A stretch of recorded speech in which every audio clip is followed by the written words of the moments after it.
അതെ, ഇവിടെ ഇത്രയും കാലം സൗജന്യമായിരുന്ന ടെസ്റ്റുകൾക്കാണ് ക്യാൻസർ ഉൾപ്പെടെയുള്ള ബയോപ്സി ടെസ്റ്റുകൾ അടക്കം നടത്തുന്ന ലാബാണ് പാത്തോളജി ലാബ്. ഈ പാത്തോളജി ലാബിലാണ് ഇപ്പോൾ ഇത്രയും കാലം സൗജന്യമായിരുന്ന ടെസ്റ്റുകൾക്ക് ഇപ്പോൾ പൈസ ഈടാക്കുന്നത്. 300 മുതൽ 800 രൂപ വരെയാണ് ഇപ്പോൾ തികച്ചും സൗജന്യമായിരുന്ന ടെസ്റ്റുകൾക്കാണ് ഇപ്പോൾ ഫീസ് ഈടാക്കിക്കൊണ്ടിരിക്കുന്നത്. അതിനെതിരെയാണ് മീഡിയ വൺ ഇന്ന് രാവിലെ വാർത്ത ബ്രേക്ക് ചെയ്ത് കൊടുത്തിരുന്നു.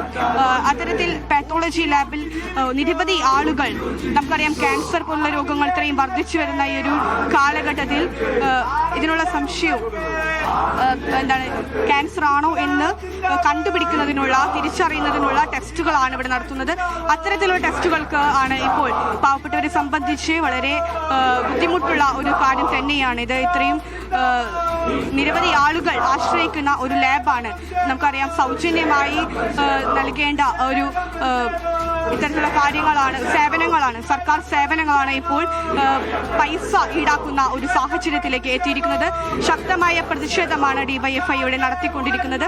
ഇതിൽ സൂപ്രണ്ടിന്റെ ഭാഗത്തു നിന്നും ഒരു തീരുമാനം വരുന്നത് വരെ ഇവിടെ ഉപരോധം തുടരുമെന്നാണ് ഇപ്പോൾ ഡിവൈഎഫ്ഐ അറിയിക്കുന്നത്.